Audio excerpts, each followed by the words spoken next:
And here we are for another weekend wrap. Better late than never. Sorry to all those waiting for us. We had issues. Well, I had issues here that I actually have no idea how I fixed. But anyway, here we are. And I welcome tonight fellow panel members, Macca23. How you going, Macca? Very well. It's been waiting a little while, but, let's make it worth it. Yeah, absolutely. And Nikki, how you going, Nikki? I'm going well. That's not true, is it? Well, I'm going a lot better than I have been. Oh, well, that's good to hear, at least. Didn't play footy today? No, on the injury list. Oh, that's a shame. Anyway, let's get right into it and stop the banter. Of course, for those listening, you can join us on chat on the Spreaker website, www.spreaker.com/user/AFL Crowcast, or obviously if you've got the Spreaker app on your phone or your tablet, you can chat to us through there. So let's get going with the weekend's results. And of course, ignoring the Thursday night result for a moment, on Friday we had the Maggies getting up quite comfortably over a fairly disappointing Dockers, 12-13-85 to 5 goals, 7-37. 48-point win there to the Maggies. Yesterday, we had Richmond getting up relatively comfortably, 42-point winners over the Lions. The Giants had a pretty solid 10-goal win over Carlton. And the big upset of the round, the Saints getting up by 3 points over the Cats and proving to the rest of the competition that the Cats are vulnerable, which is good to know. And I reckon it would give a few other contenders a little bit of confidence over the Cats going forward into the finals. Today, Suns made a pretty good showing, but in the end, the Hawks got up predictably by, just over 4 goals, 12 goals 14, 86 to 8 goals 12, 60. What are your comments on the Saints game, you guys? Well, Awesome. I go along with Nikki. They basically beat them with just hard work, I think. Yeah. It was pressure, and their tackling was absolutely superb. Their anticipation was great. Seb Ross's game, he shared the 3 Brownlow votes. Jake Gresham's goal in the last was amazing. And the Jacks that they've got, we've known they're very good, but Jack Stevens just took it to another level. Now, Nikki, your headphone's just crackling a little bit there, so I don't know whether it's tapping on an earring. No, my top, I'll move it. Thanks. Well, it certainly opens up the top 8 or the top 4 race, brings Geelong back to the pack. We can just have a quick look at the ladder as it stands, and of course, this time of year it's a little bit hard to get a read, but as a result, we've got Hawthorn on top on 44 points. The Swans game in hand on 40, along with the Cats and the Giants also on 40, having played 14 games. We've got the Kangaroos also on 40, but with pretty shitty percentage. The Crows, the Bulldogs and the Weagles all have played 13 games, so we've got a game in hand. The Crows and the Bullies on 36 points, so you would expect wins to both of those clubs next week would see us leapfrog at least North Melbourne and push them down to 7th. The Weagles are game behind on 32 points, so they'll stay in 8th position, you would imagine, unless the Bulldogs go down next week. Not really knocking on the door of the 8, because there's about a 2-game gap now to the bottom 8 sides. We've got Port, Melbourne, Richmond and St Kilda, and also Carlton, all on 24 points and all having played 13 games. So, there's a bit of a jostle there for 9th, and maybe nipping at the heels if one of West Coast or maybe even North Melbourne now slip up. And then down to Collingwood, Freo, who are just dodgy form at the moment. The Suns, Brisbane and Essendon, the 2 clubs at the bottom there vying for the number 1 pick. So it's a bit wide open, guys, at the moment. All I'll say about Fremantle is that they made Cloak look good. They were woeful. They were woeful. And I still don't think he looked very good anyhow. I gave up at halftime. I'm turning this off. I can't bear even having that honest white noise in the background. Well, watching Cloak play, and a lot of the pundits are saying that bringing him back did one thing. It confirmed that they've got to get rid of him at the end of the year.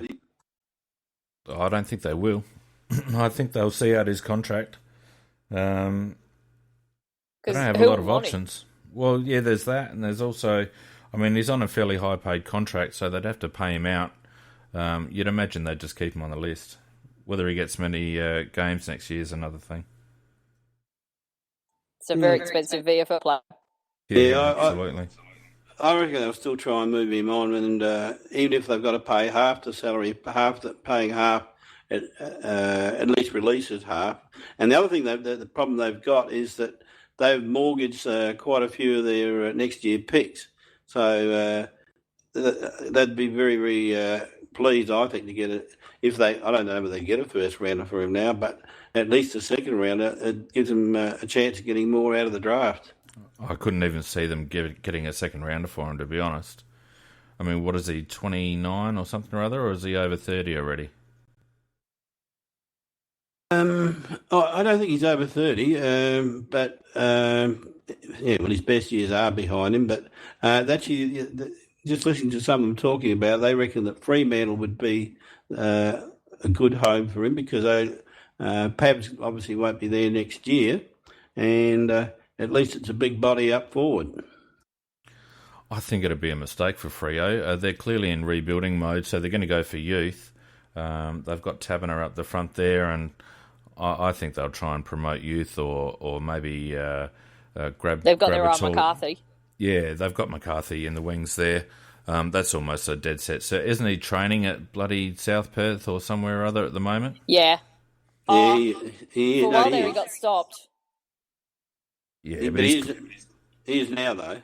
He's clearly in WA, so he's not going back. So you would imagine that Freo would be in the frame there. So I couldn't see them taking Cloak. I couldn't even see Brisbane taking Cloak, to be honest with you.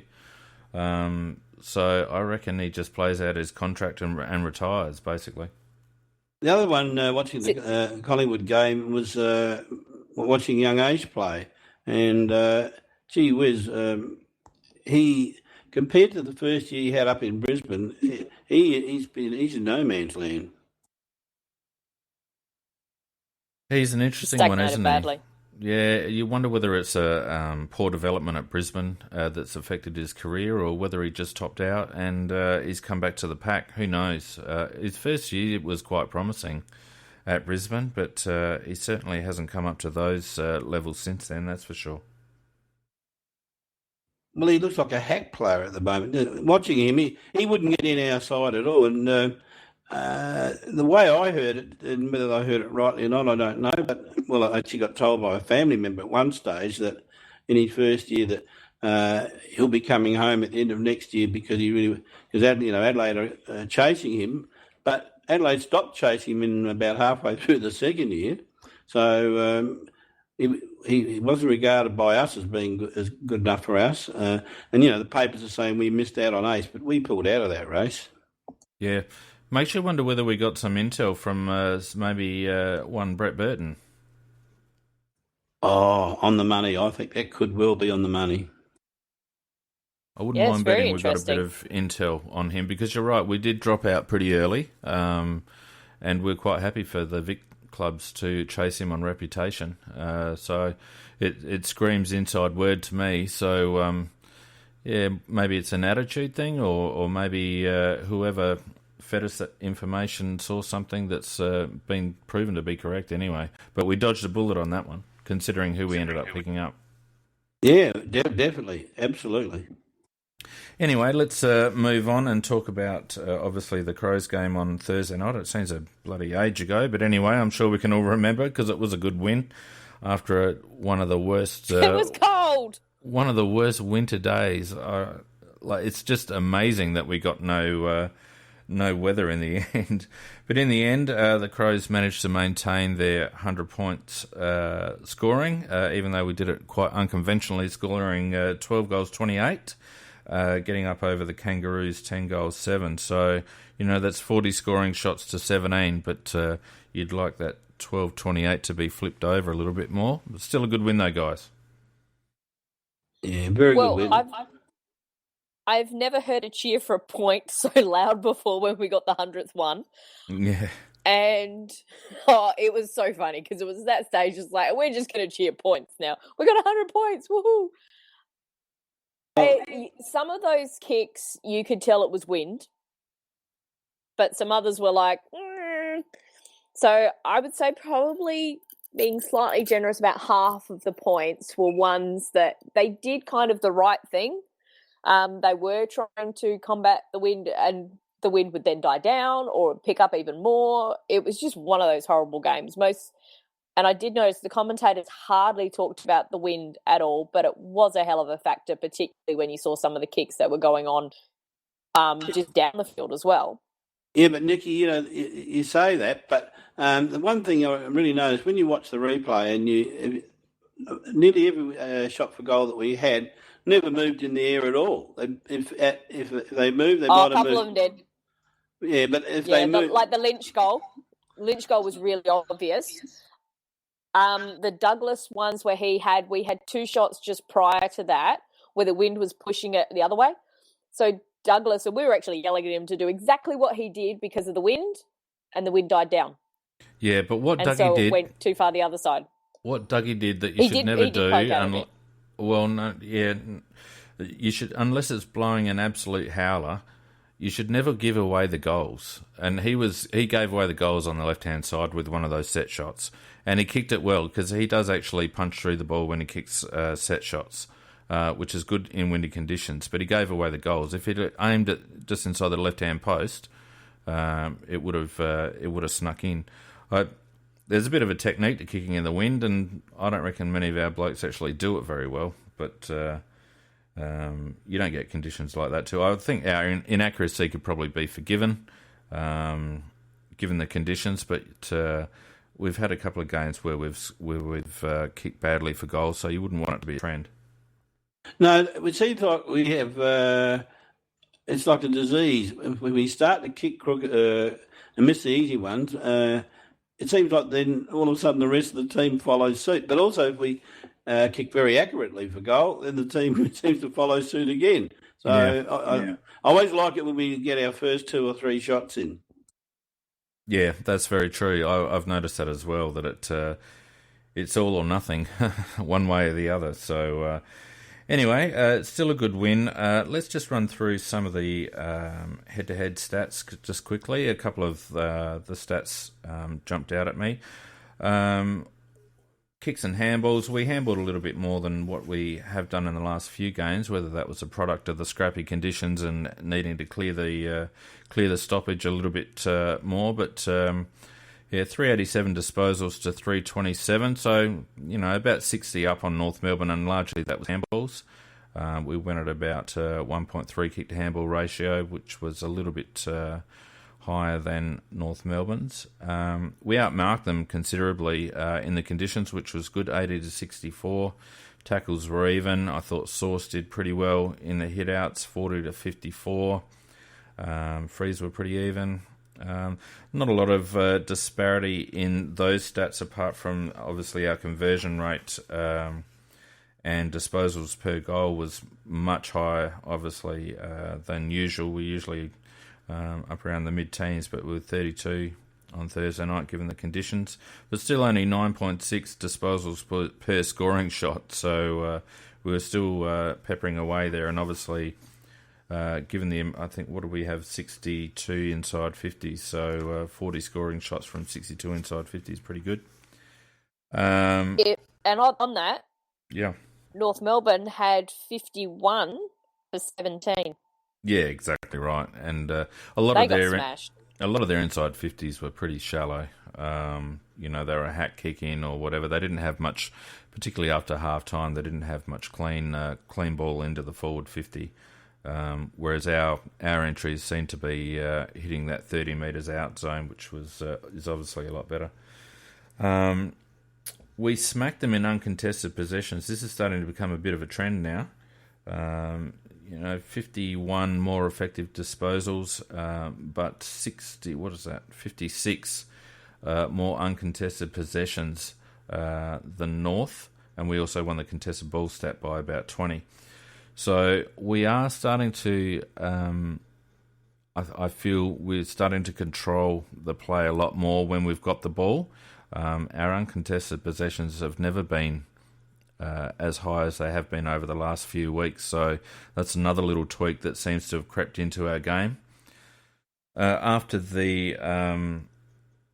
After probably being beaten, particularly in the second quarter on clearances, Thompson and Crouch in particular came back really hard, along with Rory, obviously.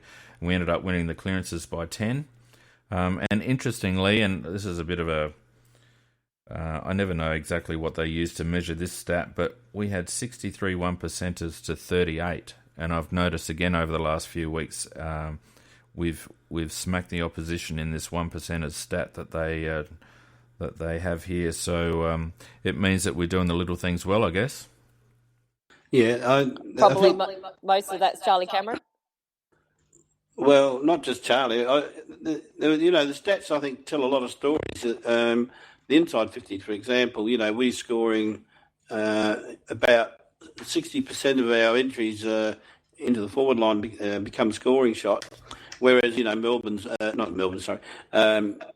Melbourne's were one in every three. So about half the same rate as we had for our conversions, although they weren't always converted to goals. The midfield, there's no doubt about what you said. After half-time, we took over the midfield because Cunnington and Zeeble, they were giving us a bit of strife in getting the ball out there, out of the centre. But then once we took over the centre, then we started to take over the game. That was really about 10 minutes into the third quarter onwards, I think, where we really started to do that. And the other one about the uncontested possessions, that's because of the style of play we're playing. That's a little bit of an element of Hawthorn about our game. And our whole game is not based around Hawthorn, but the Hawthorn philosophy is if you've got possession of the ball, the other team hasn't. And I think we're starting to bring a lot more of that into our game. And you also mentioned about the handballs being a little bit higher, and unfortunately that was probably a bad element of our game, but that's probably a reflection of the conditions and the pressure, and the immediate reaction of a player under pressure is to handball it to get rid of it, whereas sometimes it should be a kick. Yeah, I felt like the handball number was definitely a conditions-based thing. It's not something that it's probably the first time we've been that low and kicked a handball for a few weeks. So not something you want to see as a trend, but I think it was a one-off.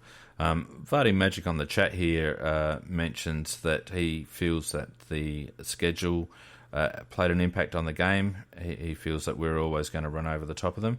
What did you guys think about the 6-day break versus the 10-day break and the impact it had on the game? Well, the stats that they've shown previously, it actually was 3 to 11. So the team coming off the bye had only won 3, whereas 11 had gone the other way. But if you looked at that a bit more in depth, the 3 that won were higher placed on the ladder already, and they were playing teams that were lower than them, obviously. So they were every game seemed to go it's how they should. So this was the first time with our result and with St Kilda's result that's actually went against the trend, very much so. So that's kind of a little bit interesting for me to look at once you actually break down those stats in a way. To me, the game was more like how we played West Coast, where our style of play is, okay, fine, you're going to come at us all guns blazing. We're going to make you run, and we're going to run, and you're going to have to chase us, and we're going to be neck and neck. And then in the last quarter, you're going to be too tired to chase us, and we put the foot to the throat, which is what we did against West Coast, and that's exactly what we did against North. Yeah, I can't disagree with any of what you said, but from my own point of view, I would rather be the team that's had the bye and had the rest, rather than be the team that's not only had one game with a 6-day break, but coming off of two consecutive games with 6-day breaks. And I thought North Melbourne were at a big disadvantage.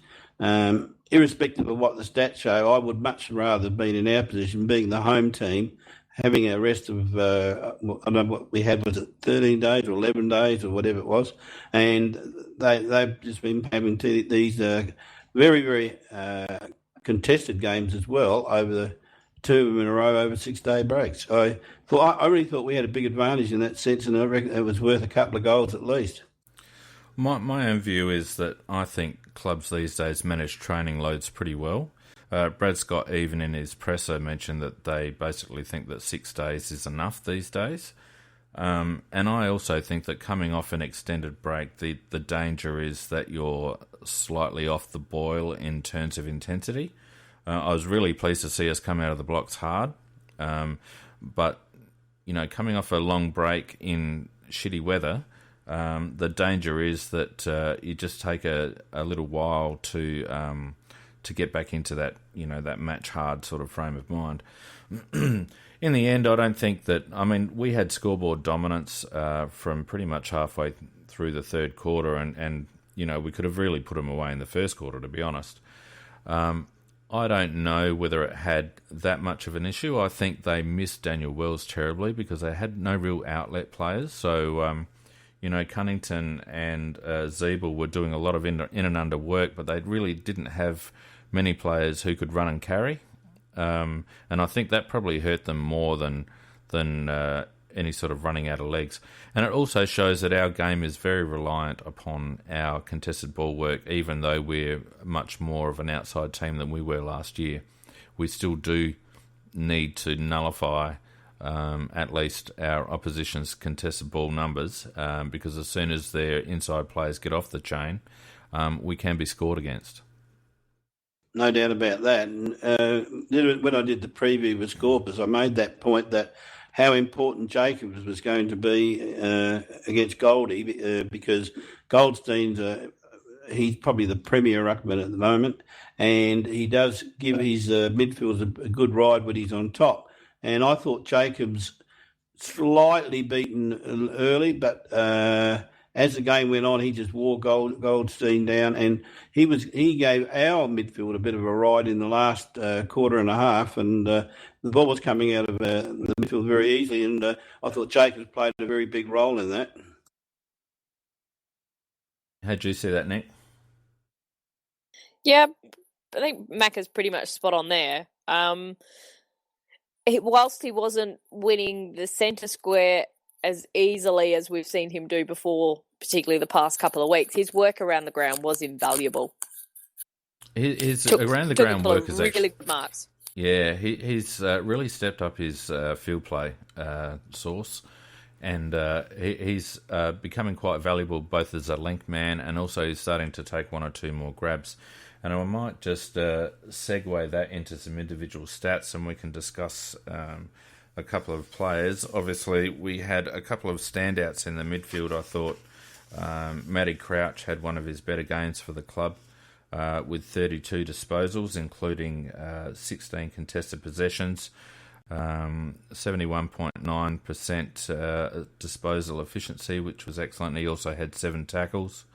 So a really good game. 8 clearances as well from Matty. So, that's what you want to see from our future engine room linchpin, really. How'd you guys see his game? Our version of Matt Prentice. Yeah, our version of Matt Prentice. Yep. I think with a little bit more polish. A little bit more polish. I'd agree with that, yeah. Yeah, if you're actually talking at the same age, he's ahead of Prentice. Yeah, I'd say a long way ahead of him, actually, because Prentice really sort of started to shine in his, probably about 23, 24. I think a couple of more pre-seasons into Matty to get that engine up a little bit more and get him two-way running a little bit better. Yeah. He's just going to improve even more so and be on top of the ground. 2 goals as well from Crouchy. that's you always want your midfielders to hit the scoreboard if they can. So his was a good effort. Obviously, Rory Sloane again, just an absolute warrior. 30 disposals, 13 tackles, 4 inside 50s, 19 contested possessions, 7 clearances, 3 rebound 50s. It's a complete game really from Rory. Definitely 3 votes in the Brownlow for the Rory there.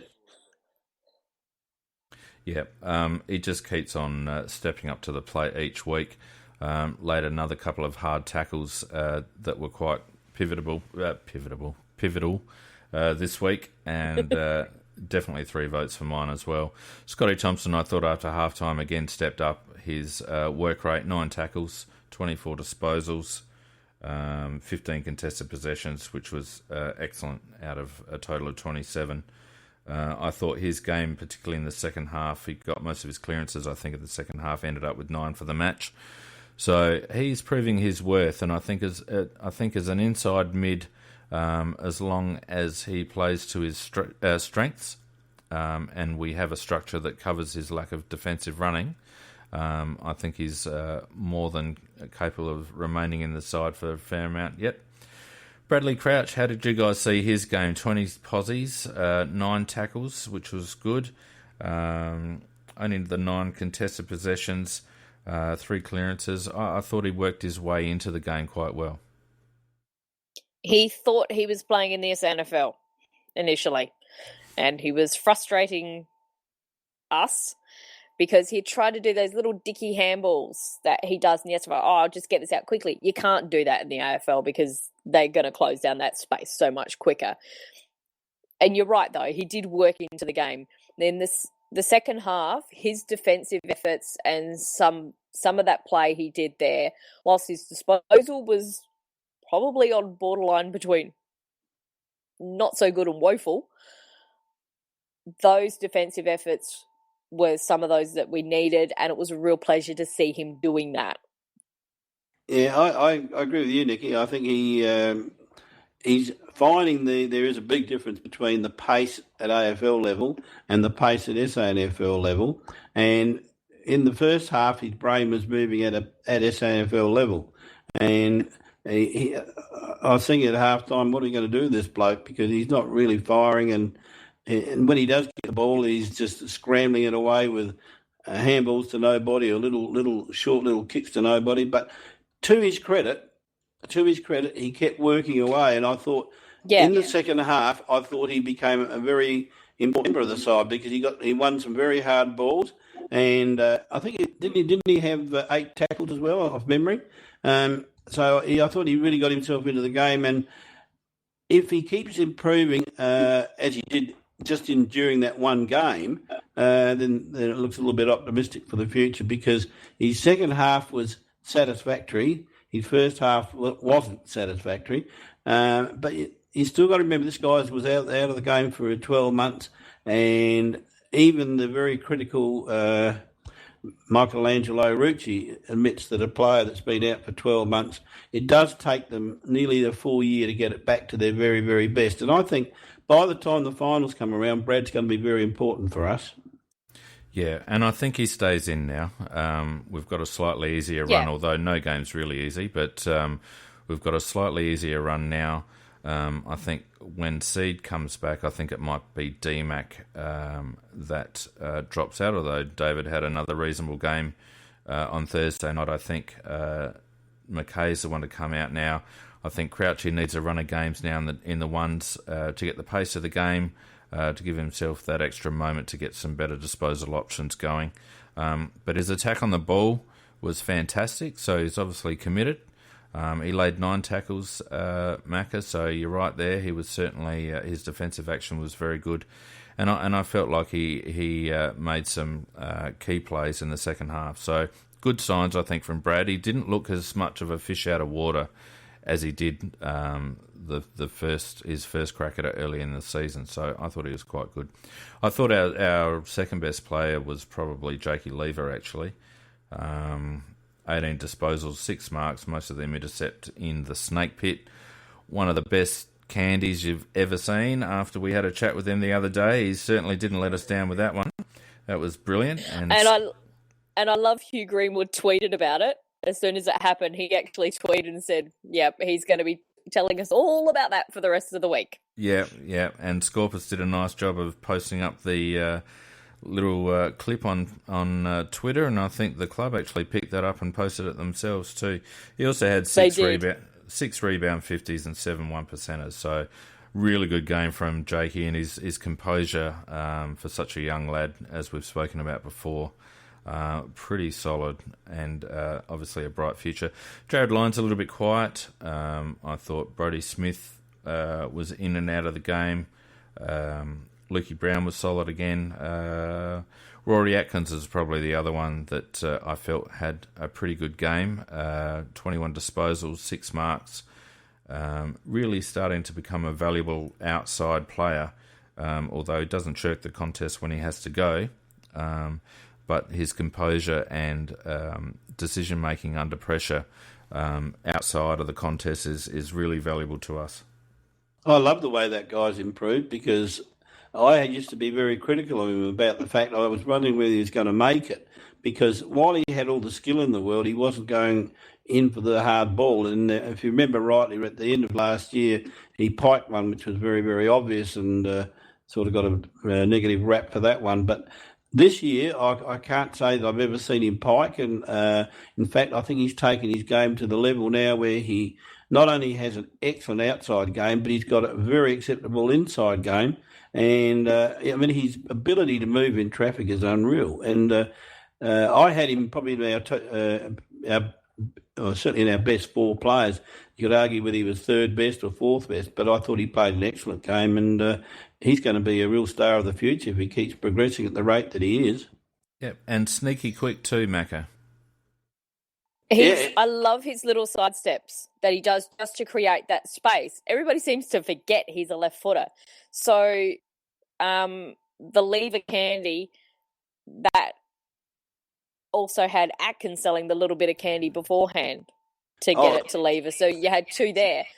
And then Atkins almost point of the year, because I think Eddie's got the point of the year stitched up as well.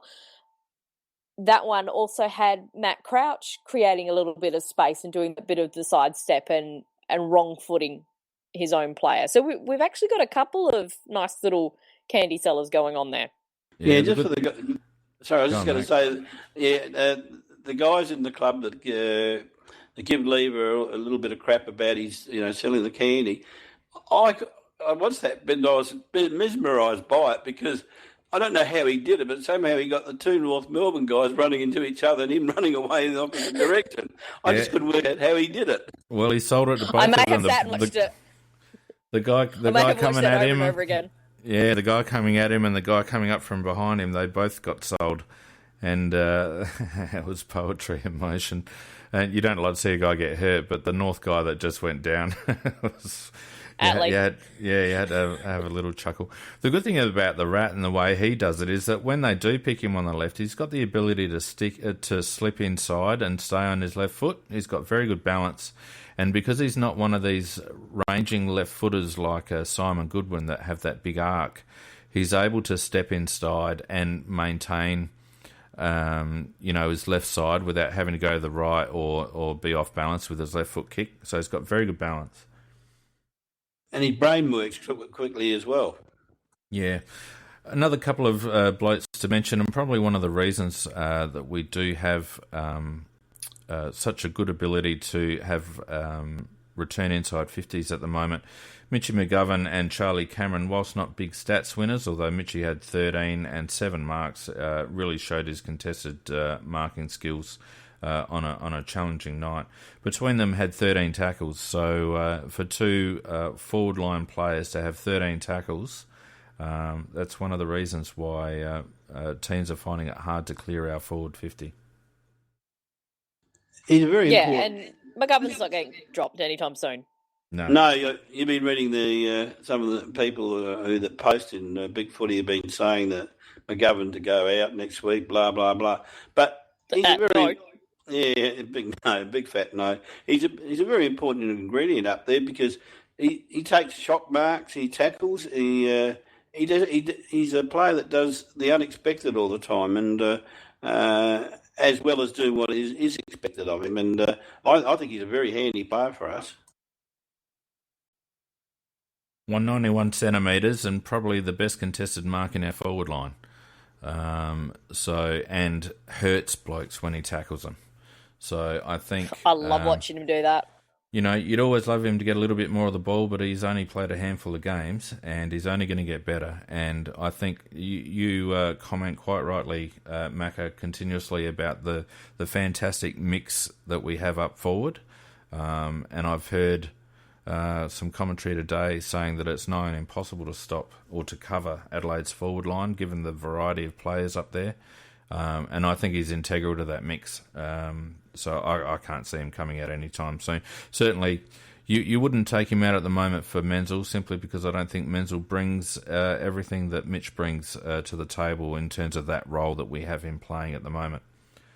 No, I agree with you. Because if you take a look at the 6 players we've got up there, every one of them is different. Every one of them plays a different role. And that's why it's so hard to cover them. And even when we've got 2 little guys in Betts and Cameron, while they both do some of the same things, their specialty is very, very different. I mean, I thought Charlie Cameron, I think he only had about 8 possessions, but I reckon it was one of the best 8 possession games you'll see for a long time. And Eddie Betts, he was just,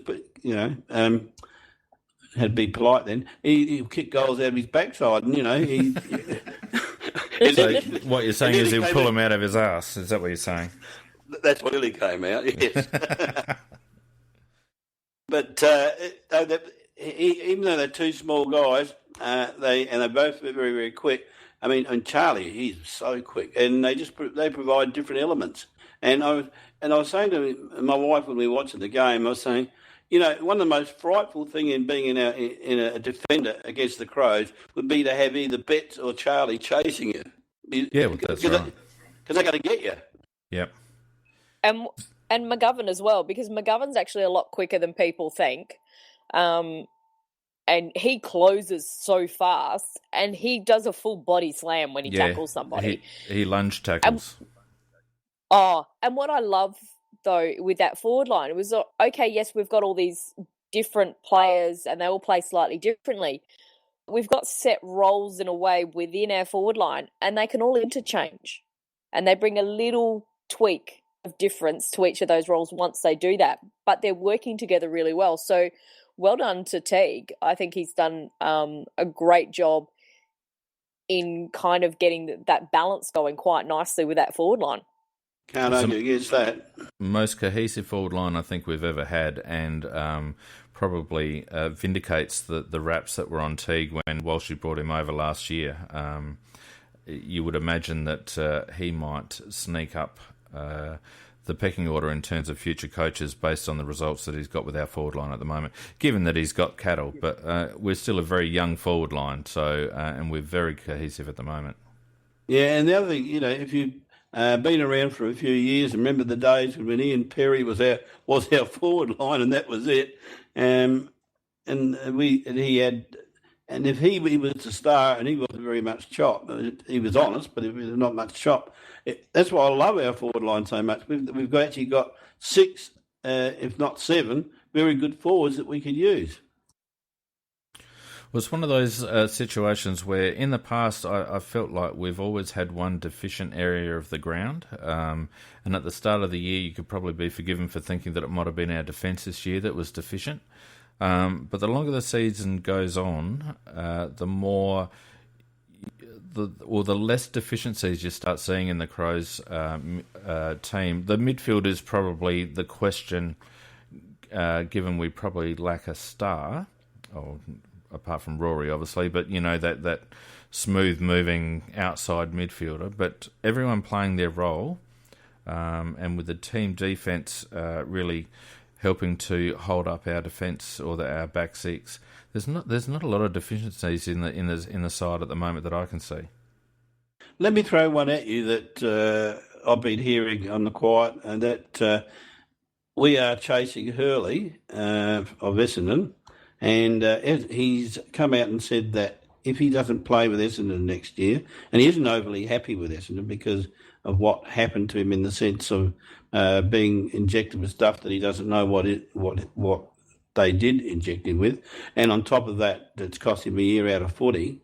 There is at least a 50% chance that he will leave, and we've been talking to him for some months now, and he has said that if he does leave, he won't play for a Victorian club. It'll be a non-Victorian club.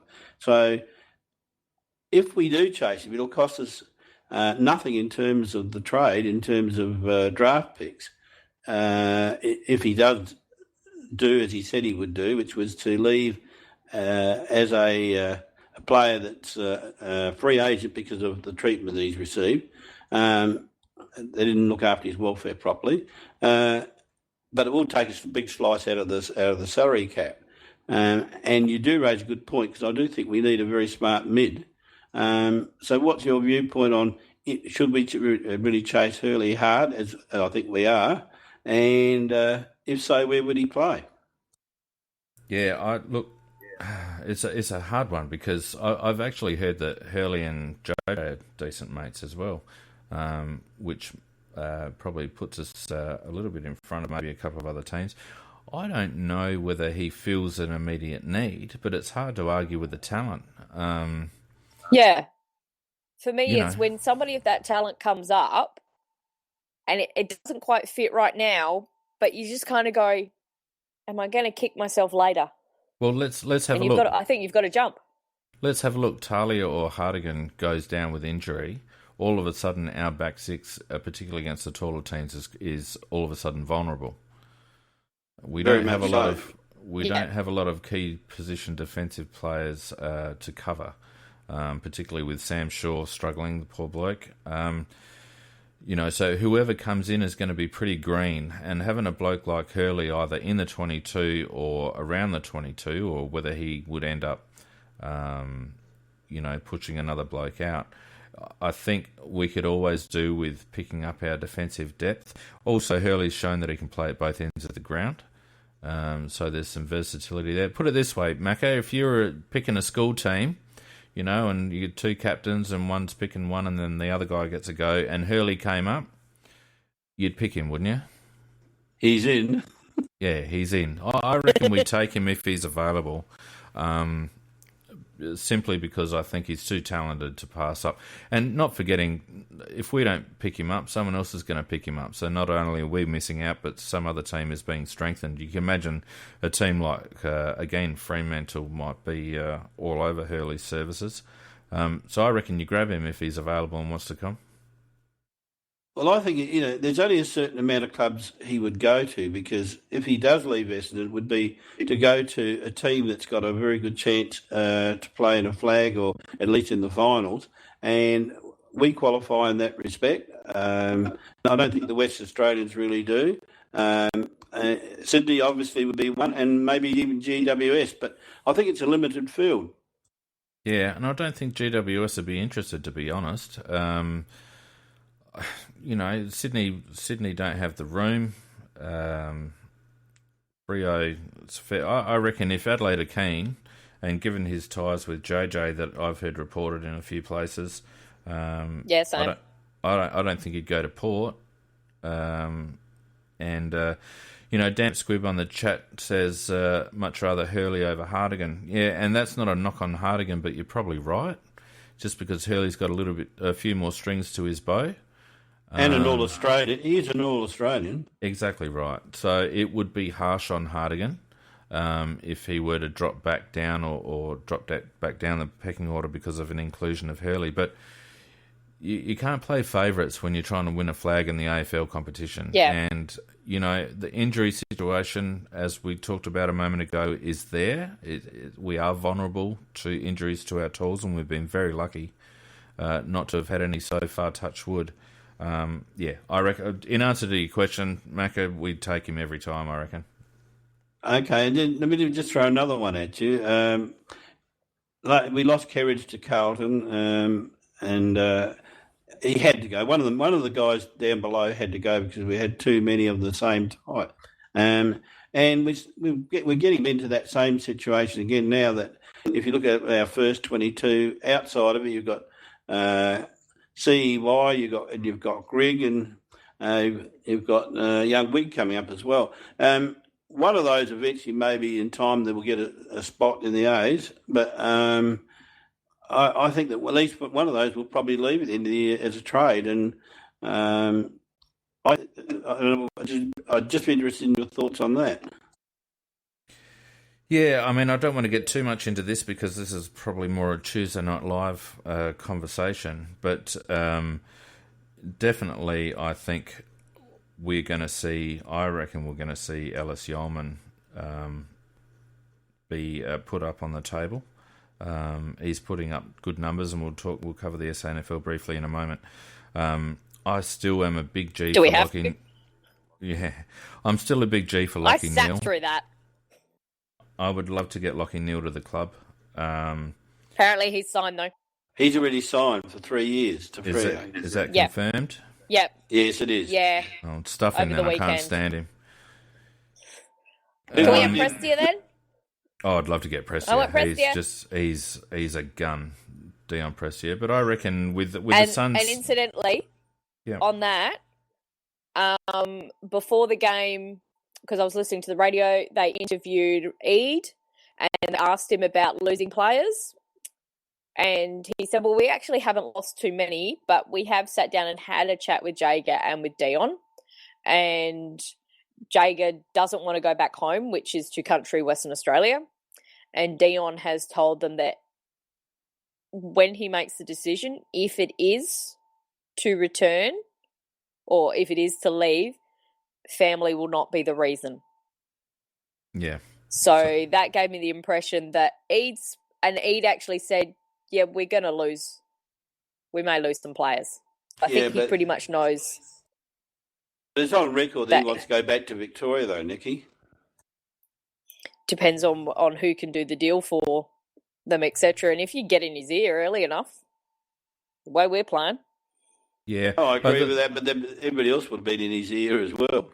The problem is, you've got probably half a dozen Victorian clubs that would fit the bill in terms of, possible success in the future with room in the salary cap.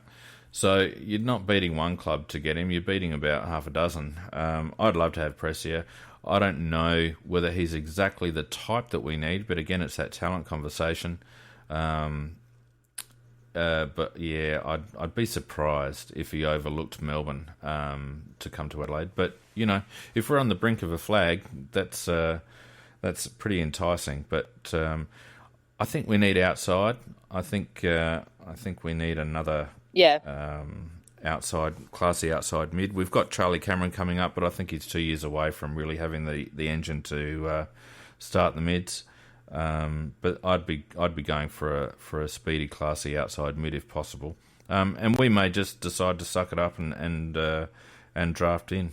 Obviously, we can discuss more of that on Tuesday night. But I will just use that as a segue to the SANFL game because we're running a bit out of time. Don't want to go too late tonight because we started late.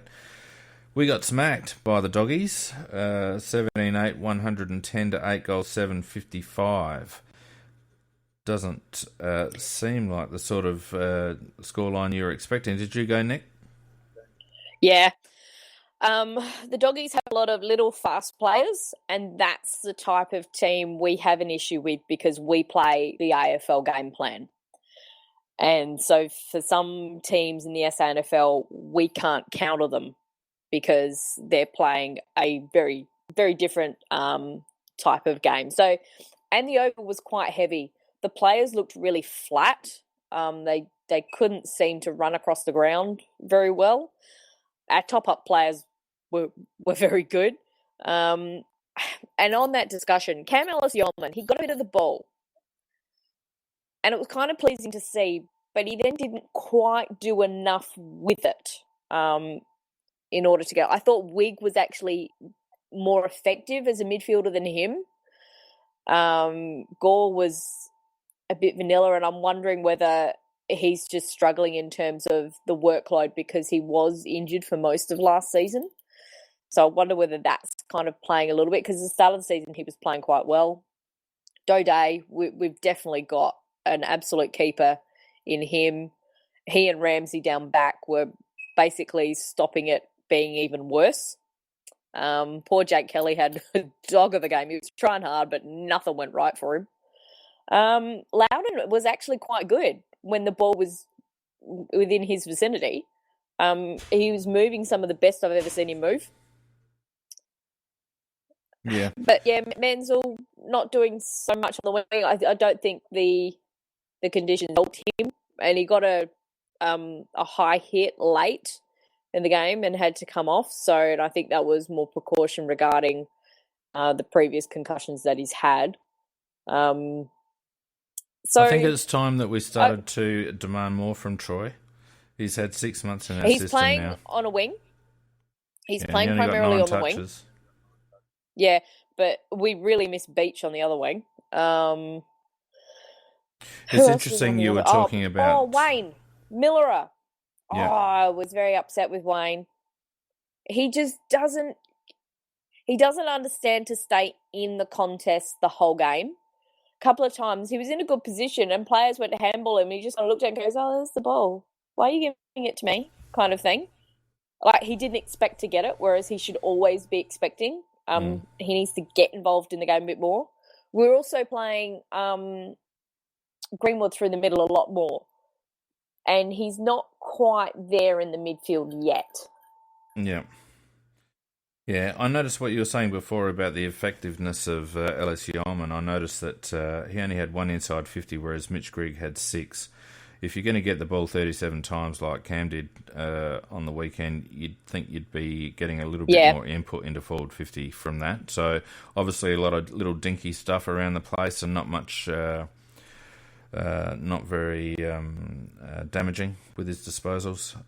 Hendo got 28, so I suppose they're another 28 dollars. Who's this Hendo Spriggs played guy? like Hendo does. Oh, he's one of the top-up players. He was really good. 11 marks, not bad. Yeah. Where was he playing? Particularly in those conditions. Mostly across half forward. Okay. And pushing up. Yeah. And I love the fact he got the ball. He was pretty much going to pass to one of the other development players. they like passing to each other. But I think it's because they train together, so they know each other a lot better. So they instinctively know where the other one's leading. So I think that kind of plays into it. Nikki, a question I've got on Cameron Ellis-Yeoman. Did he do a lot of kicks that when he's kicking to a player on the lead that just landed short all the time? But that's one of the things he often doesn't hit the chest. He just because they're almost grubbers, and I think he holds the ball too close to his body, and for that reason he doesn't get it in any elevation on the kick. He wasn't doing a lot. He was more that first initial get of the ball. And unlike the Crouchers or even Tomo, even if they bang it on the boot, they at least get some depth to it. Whereas you're right, his are just much smaller. And he wasn't quite making the right decisions. He had a couple of good pieces of play, but they were overshadowed by the rest of him being a bit meh. And your comments on Miller, the only thing I'd say about that is that when players become a little bit more senior and have been in the side more regularly, they demand the ball a lot better in the sense of staying in the contest. And then you mentioned Jack Stephen before for St Kilda. One of the things that makes him a great player is the fact that I don't think he's the greatest ability player in the AFL, but he's prepared to be a running machine that demands the ball all the time, and he has got pretty good disposal. So he makes himself a very good player by demanding the ball. And if you notice that, the real guns in the competition do that. And I think once Miller starts to do that and push himself to be in every contest and demand the ball, he'll become a very good weapon. And he might become that outside mid that we need. Yeah, you're right there, Macca. The ability to stay in the contest for the second and third effort or opportunity, rather than, if he doesn't get the first handball received, rather than just dropping off, staying into for the next opportunity to lay a block or get a handball receive or what have you, or run forward and take the next one. That's something that I've noticed that Miller doesn't do very well. And you're right. That's just I think that's a combination of fitness and experience. So not many players pushing up. Mitchy Grigg probably had his best game for a while. Cam Ellis-Yolmen is probably the obvious in if there are injuries. Not a hell of a lot else going on there. Harry Wigg, another 25, so that's not too bad. But he's developing nicely. Yeah, so he's one. Probably him and Ellis-Yolmen are the two that you would think would be on injury standby midfield-wise. I noticed that Van Berlo was quite quiet, only 11 posies, so that's pretty disappointing from the captain. I think he got an injury because we didn't see him pretty much for the last half. Oh, okay. So he wasn't too bad. He did have one shocker of a kick, but he did some other nice stuff earlier. But it was good to see that most of the senior boys were there. And a lot of them that I kind of haven't seen at too many games were there as well. So that was actually really pleasing to see. Probably because they played on Thursday night. Yep, and Nicky, everybody's favourite, Hendo. How did he go? Can we trade? No, he's trade bait. Well and truly. I think there's a couple of victories. Collingwood can have him. Yeah. I don't know whether he's Buckley's type of player. No, he wouldn't be. But he wouldn't Apparently. Because that's one of the reasons he got rid of Seaman. Oh, no, Seaman wanted to go. Because Seaman could see the writing on the wall. Yeah, but he wasn't getting played for the same reason that I don't think they'd play Henderson either. Exactly. Yeah, which is interesting because they've been after Henderson for a while. I would suggest that if Collingwood want him, it would be as a forward. That's like playing a high forward role because they really lack a link man, and I think they would like his height and his kicking ability because he doesn't do too bad in those areas. You just don't want him in a contested situation. So that's the only thing. They are pretty deficient up forward, Collingwood. So, but as you say, they can have him. Well, the Collingwood and he's a restricted free agent, I think. Is he? Yeah. Well, the only reason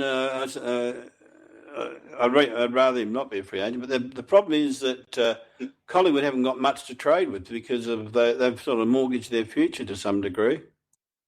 How about, what's that young lad that we had a little eye on last year? What's his name again? South Australian kid. Plays for Collingwood. Hang on. I'll find him. Keep talking. Yeah, I know. Not Grundy. No, I know. Is it Sharonberg? No, not Sharonberg. There's another one. Hang on. I'll find him in a minute. I know. It was the one that was taken the same year as Grundy and Kennedy.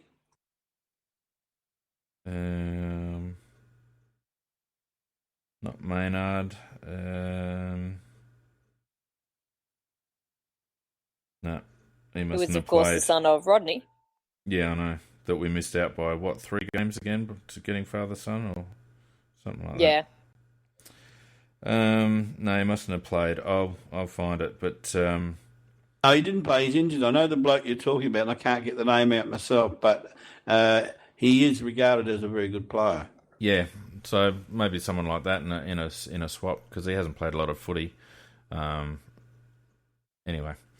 All right, well, that's the SANFL. A bit disappointing, but we're still travelling all right. And as you say, Nick, playing our style of footy may not have been conducive to getting the win up at the Ponderosa against Centrals. My team had a good win today. Just one thing, I did have to laugh for the SANFL supporters. If you're going to insult the Crows team, the idea is not to also insult your team in the same line. Because one of them supporters sitting behind me decided to have a bit of a go at Van Berlo and saying that he's playing in the C grade, which I thought was a very nice way of saying that his own team is also a C grade team. Yeah, the spelling is a bit of a challenge for some of those out there. So, and logic. Well.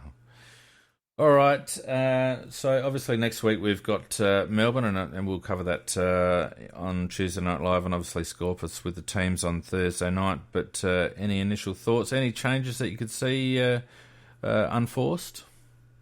Oh, I can't see any changes at all. I think it'll be the same lineup. And the player was Tim Broomhead, I think you're thinking of. Tim Broomhead's the one, Macca. Yeah. He's the one. Yeah, well, no, I'd love to get him. He's a good player. But no, I can't see any changes for next week.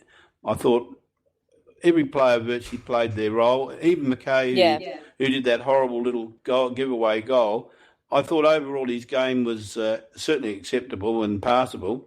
And I can't see any changes necessary. Nick, for me, there was a bit in the there was a bit in the last quarter. There were 3 pressure acts that he put on, or little kicks and smart things that he did. Yeah, he made a stinker, but he wasn't the only one who did so. I agree with that, Nicky. I think the danger for us over the next couple is just a little bit of complacency, bit of a relief to get through such a difficult part of the draw, and now we're up on another, 10 or 12-day break before meeting Melbourne, who can cause us difficulties, and we're playing at the G, so they certainly wouldn't want to sit back and pat themselves on the back, because they'll lose any advantage they've had over a couple of tough wins very quickly. Yeah, and it's also the anniversary of Phil's death. Yes. Oh, okay. So I think that may play a bit of a role. I think it's already been mentioned by, was it Dougie? I think one of the pressers made mention of it. Was Dougie, Yeah.